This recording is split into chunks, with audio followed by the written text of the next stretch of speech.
What's up, friends? I have been told by several people that I need to do a murder mystery thing. It's gonna be my first one. Obviously, I do love true crime, murder mystery, all the things. So I'm gonna come on here and talk about something that I actually learned about tonight. I was getting ready. I'm about to meet up with some friends. But I was doing my makeup. I was listening to Mr. Ballin's YouTube page because I think that he is just fantastic at storytelling. So this is gonna backtrack onto his. He has way more information. He has, video footage of the actual interrogation taking place. So if y'all want to head over to his YouTube page, I strongly recommend it. But here's just a summary. So there's this guy named Ryan Waller. Okay. He's dating this girl named Heather Quan. Heather and Ryan were supposed to go to Ryan's dad's house for Christmas. Now, from what I can guess, Ryan's daddy lives out of town. Well, Ryan and Heather never showed up. So Ryan's dad, like a concerned parent, he's like, I haven't heard from them. This is crazy. Let me call the police station to do a wellness check. So he does. The police go over to Ryan's house and they see a girl on his couch. And then they see Ryan walking around kind of like aimlessly. He's got a serious black eye. His nose is busted up. It's crazy. And then I guess they probably at this point maybe turn a light on. I don't know. They look at this girl. She's clearly taken a gunshot wound to the head. Okay. She's no longer with us. Okay. Next thing that happens is obviously you see a guy walking around. He's got a black eye, busted nose. It almost looks like defensive wounds. So they go ahead and they take Ryan in. They put him in the cop car. They take him down to the station. Y'all, when you look at this footage, he just looks like he is on something. And I'm talking on something. The detective sitting there talking to him. He's not making sense. He handcuffs himself to the table. Like he wasn't instructed to do it. He just handcuffs himself to the interrogation table. And then it's like he puts his head down and then he kind of like comes to and then he tries to get up and leave, but he's handcuffed to the table. So it pulls him right back. And then he's just kind of like, okay, whatever. So then he just sits back down. Uh, He looks like, I mean, I don't know what would do that to him, but I'm not very experienced and all that, but it looks pretty crazy. Okay. Pretty crazy. So the detective comes in, he's asking him questions. He's kind of asking him personal questions like, what grade did you complete? And he was like a B. And he was like, not a letter grade, like grade in school. Like, where did you go to? So he says the eighth grade. Did you get a GED? I don't know. Like, he doesn't know anything. I don't know is like every single answer. So he's just withdrawn. He's out of it. Just not there. So then he asked him about Heather. And he was like, "Is Heather your girlfriend?" He was like, "Yeah." And then he's convinced that she's like 16 or 17 years old, but she's not. She's 21. He says that her last name is like Common, but he thinks that she goes by something else. So it's weird things that are coming out of his head, but you could tell that he was trying. And then all of a sudden he was like, okay, well, I'm going to go ahead and read you your rights. And he has no idea what the guy's talking about. What do you mean, read me my rights? And he was like, have you ever seen a cop show? He's like, what? No. Like, out of it. So he does read him his rights. He's under arrest at this point. Okay. Under arrest. So then the detective is sitting there talking to him. And then he was like, man, I didn't do it. I didn't kill her. I didn't kill her. And then all of a sudden it's like his brain washed over, maybe in like a fight or flight response, but more of like a fight response without being physical. Okay. It was literally fighting for his life.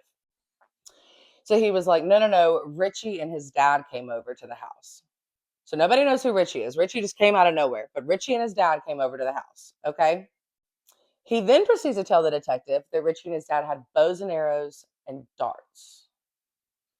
Bows and arrows and darts. Who just brings bows and arrows over to a house? I mean, darts, I guess, because like if they have a dartboard or whatever, but like bows and arrows. Okay, weird. So then he asked me, he's like, well, how did you get that black eye? And he was like, where did that come from? And so then he was like, from their revolver. Now a revolver is mentioned.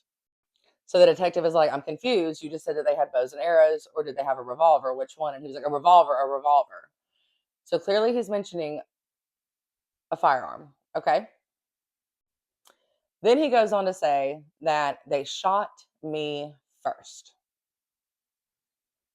Well, From the looks of it, the cop is like, "Where? Where did they shoot you?" And he was like, "In my face. That's why my head hurts so bad." He's like, "I just want to go home. I just want to go home. My head's hurting. My head's hurting." You can just see him like, y'all, bless this poor guy's because his brain is just it's not working. And you want to know why it's not working? That detective says, "Come here." And he looks further at his black eye and his busted up nose. He didn't find one, not two, not three, but he did find four freaking four of them to the head, to the noggin. Okay. You want to tell me how that boy's brains ain't just scrambled freaking eggs right now? How he's alive and talking? Four to the head.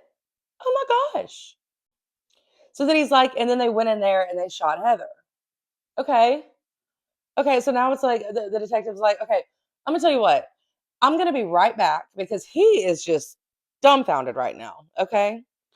I mean, 2 days he's been in the house with this TBI, shots to the face, didn't even register to call the police. Didn't I mean nothing.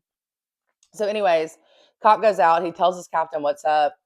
Captain calls an ambulance. Ambulance comes and gets him. He is obviously rushed to emergency brain surgery. They did have to remove part of his brain. I don't know if they had to remove both eyes or just the messed up eye. Mr. Baldwin said they did have to remove both eyes, but then when I looked at it, it just said his left eye that was damaged, like severely damaged. But I don't know. I don't know. Maybe later on he had to get both eyes removed. But yeah, how crazy is all of that? Okay, he lived. He obviously was not able to live on his own anymore, so he did move back in with his parents. He suffered debilitating seizures. Awful things were just not working out for him. He did have the curse of it all after, and he did eventually just succumb to those pretty much the basis of the injuries. Okay, but it was a seizure that killed him, but because of the injuries.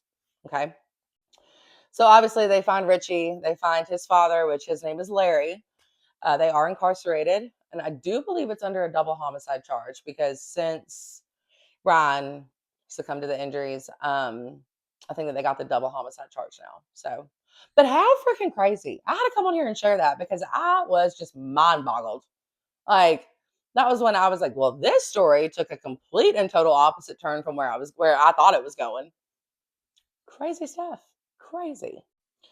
Anyways, there is my first little murder mystery, blah, blah, blah, blah. If you've hung around this long, thank you so much. If you want more of this, maybe let me know in the comments. It was kind of fun to make. But yeah, y'all have a great night.